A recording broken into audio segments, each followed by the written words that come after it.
স্বাগত চ্যানেল 24 এর নিয়মিত আয়োজন ক্লেমন বিয়ন্ড দ্য গ্যালারিতে।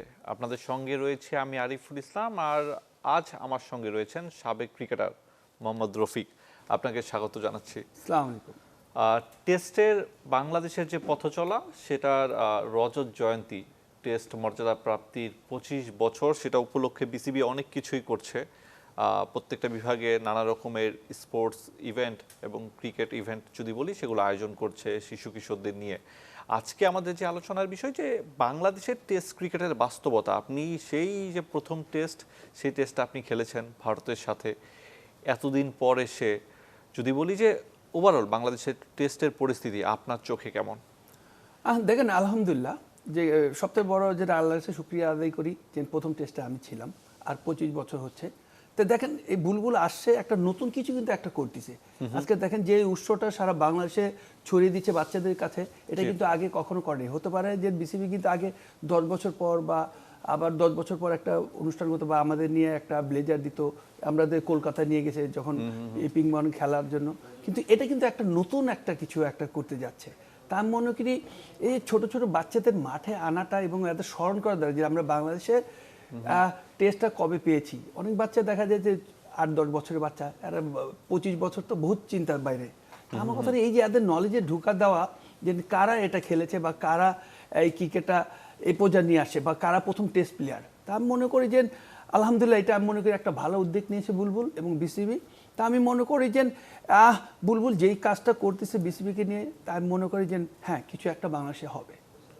জি, প্রথম টেস্টের ভেতরকার ঘটনাগুলো জানতে চাই। যখন আপনারা ফার্স্ট ম্যাচ খেলতে নামেন এবং বনেদি ফরম্যাটে, ওই এক্সাইটমেন্টটা কেমন ছিল? অ্যাকচুয়ালি কি, ও তখন টেস্ট ম্যাচে আমাদের প্রথম খেলতে নামছি, আমাদের কোনো আইডিয়া ছিল না টেস্ট ম্যাচে, সত্যি কথা।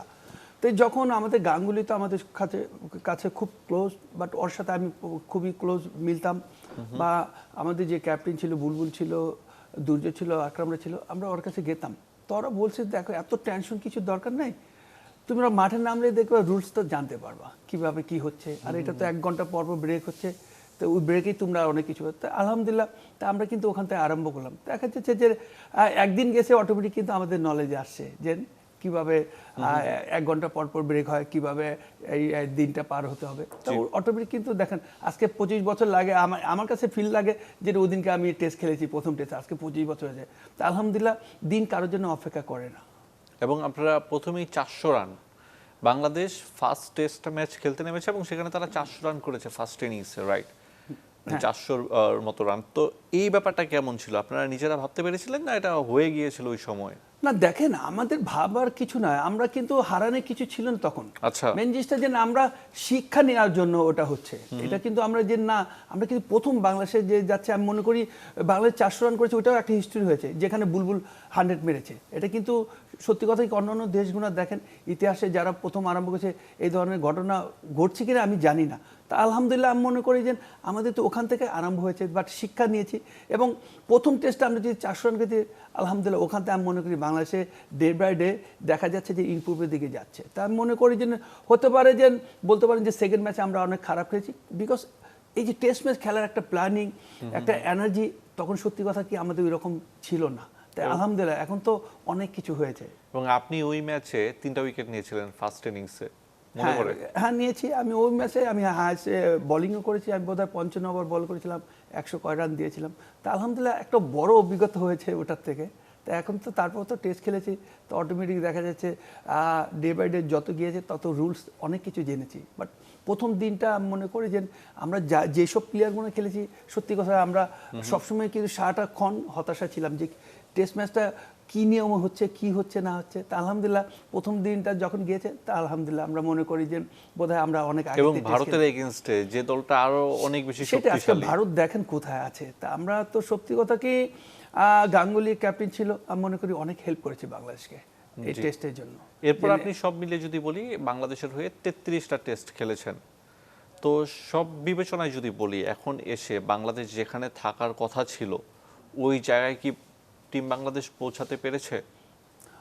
দেখেন, এটা ডিফিকাল্ট প্রশ্ন করেছেন। তা আমি যদি সত্য কথা হলে মনে হয় যে না, বাংলাদেশ কিন্তু এই 25 বছর ওইখানে পৌঁছায়নি যেখানে আমাদের থাকার কথা। তা আপনি দেখেন আমরা কিন্তু প্রথম থেকে মাঝখানে বেটার খেলেছেন, তারপর দেখেন আবার এখন থেকে কিন্তু অনেক কোয়ালিটি আমরা টেস্ট ম্যাচ খেলতেছি না। তো হতে পারে আমরা এই যে লাস্ট ম্যাচটা মোটামুটি আমি মনে করি ভালো ক্রিকেট খেলেছে, যে 5 দিনের ভিতরে রেজাল্ট হয়েছে। তা আমাদের ক্রিকেটটা কিন্তু এই ধরনের দরকার, যে দেখা যাচ্ছে যে আমরা হারবো না জিতবো না, বাট একটা ড্র হবে, দেখা যায় যে তখন দেখা যায় যে একটা হার জিত থাকতে পারে। তো এই যে 5 দিন একটা টেস্ট নিয়ে যদি একটা পজিশনে নিয়ে আসেন, তাই আমি মনে করি ইনশাল্লাহ এটা একটা ভালো লক্ষণ থাকবে টেস্ট ম্যাচের জন্য। কেন আসলে ওই উন্নতিটা হয়নি এত বছরেও দুর্যোগে, কেন উন্নতি ওইভাবে পাওয়া যায়নি? আর দেখেন আমাদের সবচেয়ে বড় কি ডোমেস্টিকটা আপনার প্ল্যানিং থাকতে হবে, আচ্ছা, যেন আমরা কোন ক্যাটাগরি ক্রিকেট খেলতেছি। আমরা তো মাশাল্লাহ এখন বাংলাদেশে 3টা ক্যাটাগরি ক্রিকেট খেলতেছে, তা আমাদের রুলসটা ওইভাবে তৈরি করতে হবে। লোকাল ক্রিকেটটা যে ডোমেস্টিক আমাদের চিন্তা ভাবনা করতে হবে, যে সামনে বিশ্বকাপ থাকলে বিশ্বকাপটি কি টেস্ট ম্যাচ হবে না ওডিআই, সরি টোয়েন্টি হবে না ওডিআই হবে। তো ওইভাবে আপনি যদি ডোমেস্টিকটা চালু করেন, দেখা যাচ্ছে এই প্লেয়ারগুলো ওইভাবে আপনার দেখা যায় যে প্ল্যানিং করবে, দেখা যাচ্ছে বিশ্বকাপ যখন যাবে তখন এটা আপনার অটোমেটিক আমি মনে করি যে ভালো একটা পজিশনে সাকসেস হবে। জি। আর টেস্ট চ্যাম্পিয়নশিপের কথা যদি বলি, আরেকটা নতুন চক্র শুরু হয়েছে। আগের দুটা যে সাইকেল ছিল সেখানে বাংলাদেশের অবস্থান ভালো না, কি প্ল্যানিং এর অভাব, নাকি বাংলাদেশ বুঝেই যে তাদের সামর্থ্য অতটুকু নাই যে জাস্ট ম্যাচগুলো পার করতে পারলেই হলো? না দেখেন, আপনি টেস্ট প্লেয়ার বলতে গেলে আপনার মানে ভেরি ডিফিকাল্ট জায়গা এটা, কারণ কি এখানে আপনার অনেক বাংলাদেশে দেখেন, আমি নাম বলবো না, অনেক প্লেয়ার দেখেন যে বছর কয়টা টেস্ট খেলে, তারপর কিন্তু আর খবর থাকে না। কিন্তু আমার কাছে দুঃখ লাগে যে আপনি টেস্ট খেলাবেন আমাকে ঠিক আছে, বাট টিমের সাথে থাকলে যে ট্রেনিংটা হচ্ছে সেই ট্রেনিংটা কিন্তু আমার দেখা যাচ্ছে আমি রেগুলার করতেছি। দেখা যায় দুঃখের বিষয় যে টেস্ট প্লেয়ার আপনি নিয়েছেন, যে ওই টেস্ট হলে ওই আসবে, ওকে ডাকবো, তারপরে কোনো খবর থাকে না। দেখা যায় ওই কিন্তু ওই ফিটনেসটা আস্তে আস্তে ডাউন হচ্ছে। তা আমরা কিন্তু এখানে আস্তে আস্তে পিছিয়ে চলে যাচ্ছি, আর প্লেয়ার আমরা খুঁজে পাচ্ছি না। দেখা যায় মেন্টালি দেখা যায় এই 6 মাস পর টেস্ট হবে, তো এই 6 মাস ওই প্লেয়ারটা কী করবে?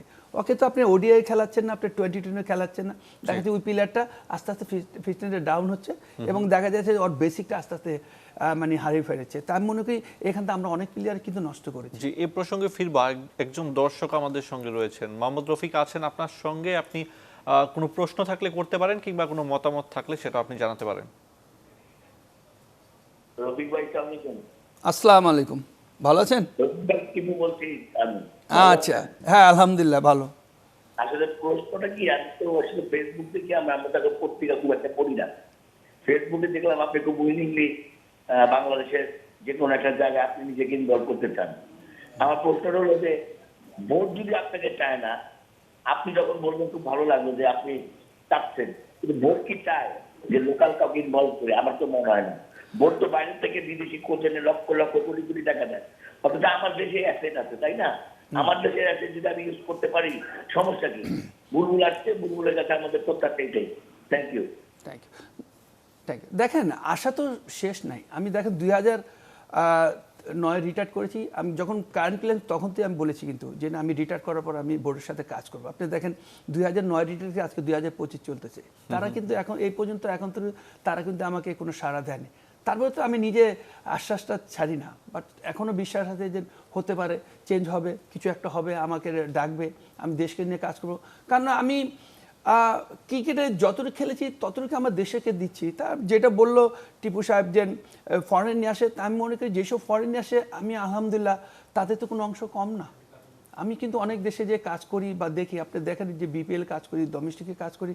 তা আমার কথা হলো যে যেসব প্লেয়ারগুলো নিয়ে আসেন, আমি অনেক প্লেয়ার নাম বলবো না, বিদেশি অনেক প্লেয়ার যেটি নিয়ে আসে, আমি ওদের দেশে গেলে আমার কাছে আসতো যে রবি একটা টিপ দেয়, এই বলটা আমি কীভাবে করবো, এটা কীভাবে করবো, এই রিদমটা আমার ভেঙে যা, আমার বেশি পাটা দেখা যাচ্ছে বড় হচ্ছে না, দেখা যাচ্ছে আমি বেশি সাইডে চলে যাচ্ছি।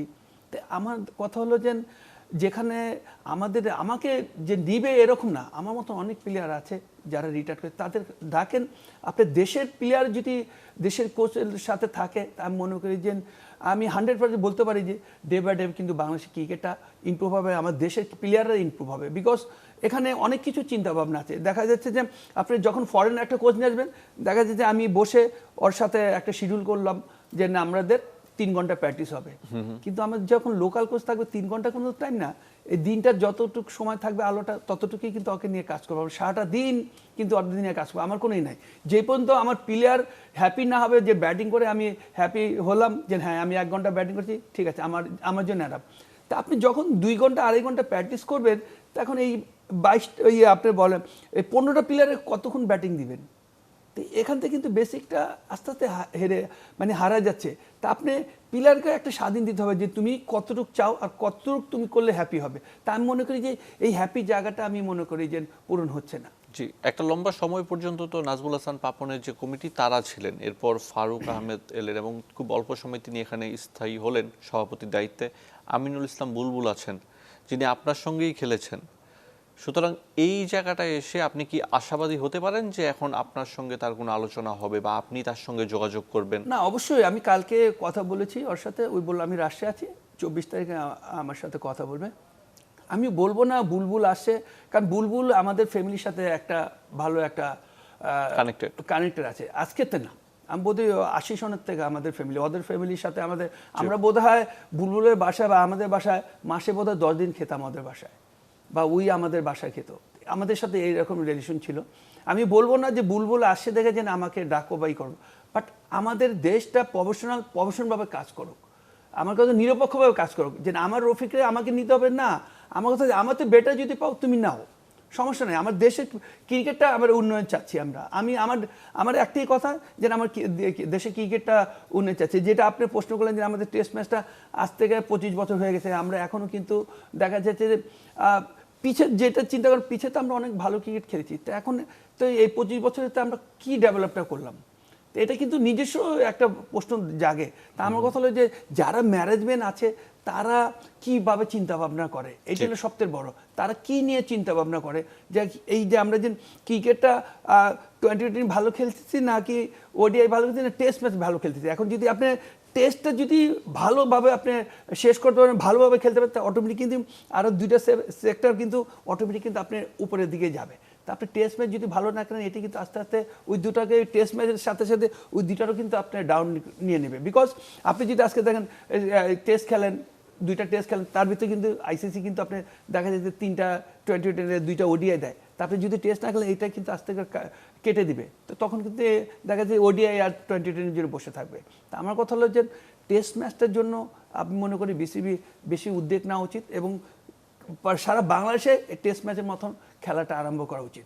যে 3 দিনের খেলবে, 4 দিনে খেলি, এই ডোমেস্টিকটা আমি মনে করি এই ধরনের কালচার করা উচিত। বাট আমি কিছুদিন আগে একটা কথা বলেছিলাম এক চ্যানেলের সাথে যে এটা যদি ডোমেস্টিকটা আমার হাতে দায়িত্ব দেয়, আমি ডোমেস্টিকটা সাজাবো। আমি যতটি মাঠ আছে সারা বাংলাদেশে আমি বেছে বেছে ওই মাঠগুলো। রফিক ভাই, আমি এটা শুনবো যে আপনি ডোমেস্টিক কিভাবে সাজাবেন। তার আগে আরো একজন দর্শক রয়েছেন, তার কাছে চলে যাই। কোনো প্রশ্ন কিংবা মতামত থাকলে দর্শক আপনি করতে পারেন। আসসালামু আলাইকুম। ওয়ালাইকুম আসসালাম। হ্যাঁ, ভালো আছেন? হ্যাঁ, আমার একটা প্রশ্ন ছিল রফিক ভাইয়ের কাছে। আমাদের আজকে আমরা এত বছর ধরে খেলা ছাড়ছি, কিন্তু আমাদের আগের যে বাংলাদেশ টিমটা ছিল, যখন রফিক ভাই, আশরাফুল ভাই, হাবুল বসর ভাই ওনারা খেলছিল, তখনকার টিম আর এখনকার টিম সেম কোয়ালিটির। কারণ মাঝখান দিয়ে আমাদের যে একটা টিম ছিল অনেক ভালো ছিল। আমরা আগে যখন 200 রান চ্যালেঞ্জ করতাম ওয়ানডেতে, আমরা মনে করতাম অনেক কিছু করছি। যেমন আমাদের 36 বছর আগে প্রথম ম্যাচে আমরা যদি 400 রান নিয়ে আমরা মনে করছি তখন অনেক কিছু, আর এখন আমরা 500 রান নিয়েও ম্যাচ ড্র করতে হয়, 400 রান নিয়েও ম্যাচ ড্র করতে হয়। এগুলো হলো আমাদের আসলে নিজের দায়িত্বশীল অধিনায়ক এমনকি দলে যারা টিম ম্যানেজার থাকে ওদের অবহেলার কারণে আজকে আমাদের এই পরিস্থিতি। ঠিক, দর্শক অসংখ্য ধন্যবাদ। একজন দর্শক তার মতামত জানাচ্ছিলেন যে আগের অবস্থান এবং বর্তমান দেখেন অবস্থা। যায় দিন ভালো, মুরব্বীরা বলে যায় দিন ভালো 80 দিন খারাপ। তা আমি মনে করি যে আমাদের যে দিনটা চলেছে অনেক ভালো গিয়েছে, এখন সামনে অনেক খারাপ দিন আছে। বাট এই খারাপটার সাথে আমাদের সবাই একসাথে থাকতে হবে যে খারাপটাকে কিভাবে ভালো করব। জি, খারাপটাকে কিভাবে ভালো করা যায় সেটা আমরা বিরতির পরে সে আবার আলোচনা করি না। একটা ছোট্ট বিরতি নিচ্ছি ক্লেমন বিয়ন্ড দ্য গ্যালারিতে।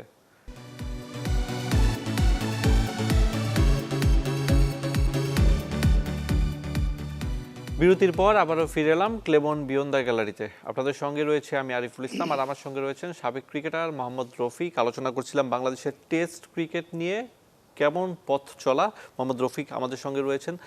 যেমনটা বলছিলেন বিরতির আগে যে আপনার একটা প্ল্যান করেছিলেন যে ডোমেস্টিকটা কিভাবে আসলে উন্নত করা যায় এবং কিভাবে টেস্টের আরো পরিধি বাড়ানো যায়। এখানে দেখেন আমরা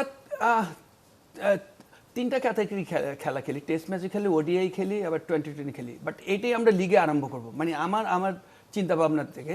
তা আমি প্রথম মনে করেন যে আপনি 3 দিনের খেলা খেলাবো, 3 দিনের পরে পরের দিনকার টোয়েন্টি দেবো, একটার সময় খেলা আরম্ভ, কারণ বিকজ 3 দিন আপনার প্লেয়ারের টায়ার্ড থাকবে, জীবনে একটা ভালো ঘুম দিয়ে ফ্রেশ হয়ে আবার ওদিনকার পরের দিনকার আপনি খেলতে, তারপরে একদিন গ্যাপ দিব, একদিন পরে আমি ওয়ানডে খেলা নিব। তো ওয়ানডে খেলার পরে আপনি মনে করেন যে এই একই টুর্নামেন্ট 3টা খেলা, 3 ক্যাটাগরি খেলা হবে, যেটা কলকাতা ইন্ডিয়া লিগে হয়। তা আমি মনে করি এইভাবে যদি চিন্তা ভাবনা হতে পারে যে একটু লং সময় লাগবে, এটা সত্যি কথা ক্লাবগুলোকে আপনি বিসিবি হেল্প করতে হবে। তো ইনশাল্লাহ আপনি যদি হেল্প করেন, দেখা যাচ্ছে এখানে যদি আপনি একসময় দেখা যায় 20 কোটি টাকা যদি খরচা করেন, দেখা যায় অনেক সময় স্পন্সর এসে আপনি 100 কোটি টাকা স্পন্সর পাবেন। তা আমি মনে করি এটাও কিন্তু একটা ক্রিকেটের পিছিয়ে ব্যয় করে দিয়েছেন, তো এটা কিন্তু ক্রিকেটের জন্যই ভালো হবে।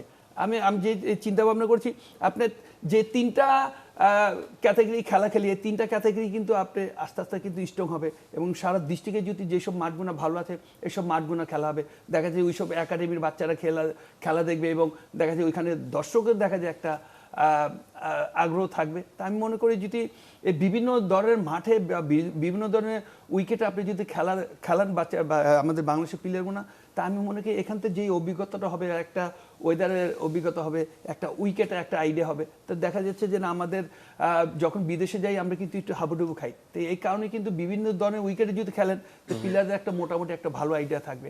এই আমাদের মিরপুর উইকেট, এটা কিন্তু দেখেন একটা দর্শককে জিজ্ঞেস করলে ওরা বলতে পারবে যে মিরপুর উইকেটটা কেমন।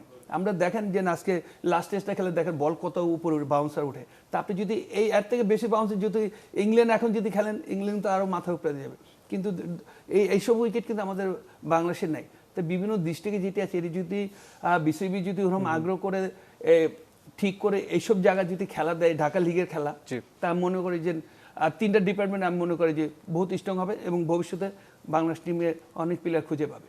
জি, বাংলাদেশ এখন পর্যন্ত যদি বলি টেস্টে 153টা ম্যাচ খেলেছে, সেখানে হেরেছে 111টা, এবং জয় পাওয়া তাদের জন্য অনেক বেশি কঠিন, মাত্র 23টা ম্যাচে জয়।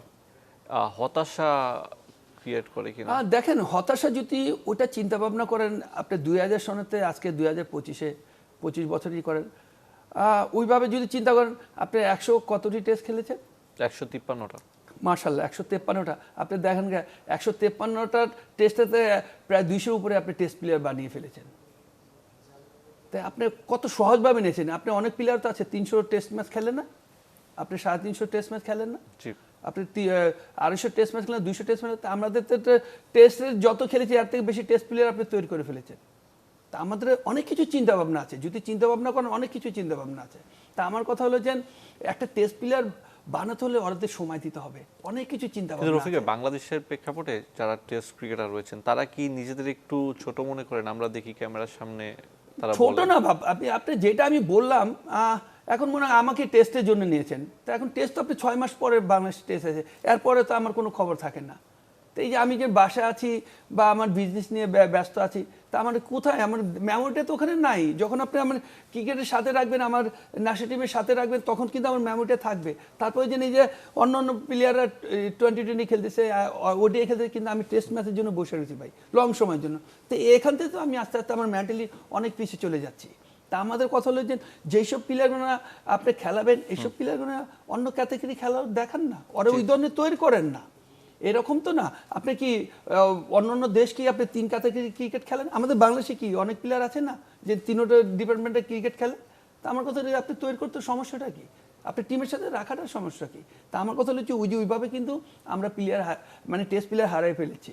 তার কারণ কি, আপনি একটা টেস্ট প্লেয়ার বানানো এত সহজ না, এটা আপনার অনেক সময়ের ব্যাপার এবং টিমের সাথে থাকার ব্যাপার। আপনি যদি বলেন যে হ্যাঁ আপনি নামায় আমি টেস্ট খেলবেন, এটা হবে না। এটা আপনি মনে করেন গায়ে জোরে কথা, আপনি টেস্ট প্লেয়ার হলে আপনি টেস্টের মতন চিন্তা ভাবনা করতে হবে, লং সময় প্র্যাকটিস দিতে হবে, এবং লং সময় আপনি লং সময় যে প্র্যাকটিস করবেন, আমরা টেস্ট যেই সময়টা গেলে ওই সময় নিয়ে আপনি প্র্যাকটিসটা লাগবে। এখন দেখা যায় আমি 2 ঘন্টা প্র্যাকটিস করলাম, মাঠে তো আমার থাকতে হবে 8 ঘন্টা, তা আমি তো এখান থেকে 6 ঘন্টা পিছিয়ে গেলাম ভাব। তো এই 2 ঘন্টার ভিতরে তো আপনার পুরো টিমরই প্র্যাকটিস শেষ করে দিলেন। আর ওখানে তো 2 জন খেলবে, আর 2 জনের ভিতরে যদি আপনি মনে করেন যে কেউ 50 ওভার খেলবে, তো 50 ওভার খেলতে তো মিনিমাম ওরা 2-2.5 ঘন্টা খেলে ফেলছে। তো এই ধৈর্যটা দরকার না, এই ধৈর্যটা তো আমার এই প্র্যাকটিসে তো হচ্ছে না। তা আমরা তো ছোটোখাটো জিনিসগুলো অনেক সময় দেখা যায় অনেক বড় হয়ে দাঁড়ায়, তা আমরা এখান থেকে অনেক পিছিয়ে আছি। রাইট। গোল টেস্ট ড্র হয়েছে, এখন কলম্বোতে খেলা। কলম্বোর আসলে আচরণটা কেমন হবে উইকেটের? দেখেন আমি 2টাই খেলেছি, বাট আমি মনে করি কলম্বো ভেরি ডিফিকাল্ট হবে 2 টিমের জন্য। এখানে আমি রেজাল্ট হবে, আমি এটা বলতে পারি। কারণ কে জিতবে কে হারবে এটা আমি বলতে পারবো না, বাট এখানে রেজাল্ট হবে। কারণ কি এই উইকেটে আমি অনেক ম্যাচ খেলেছি, এটা কিন্তু ওই রকম উইকেট হবে না।